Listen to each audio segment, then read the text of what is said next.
This is Matt. Take a look at this job I'm just finishing up. We got this pocket door out. We painted all the studs white, or lightly dusted them white with primer. Got this all sealed off. Got a zipper wall door going to the kitchen. Sealed off that door right there.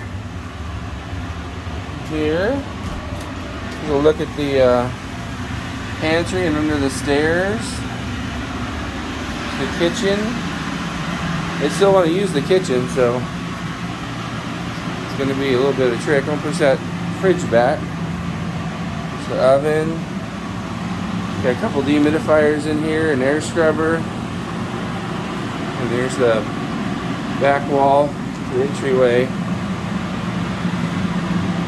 Looks pretty good. Good job from Mr. Dryout. Water damage cleanup tonight.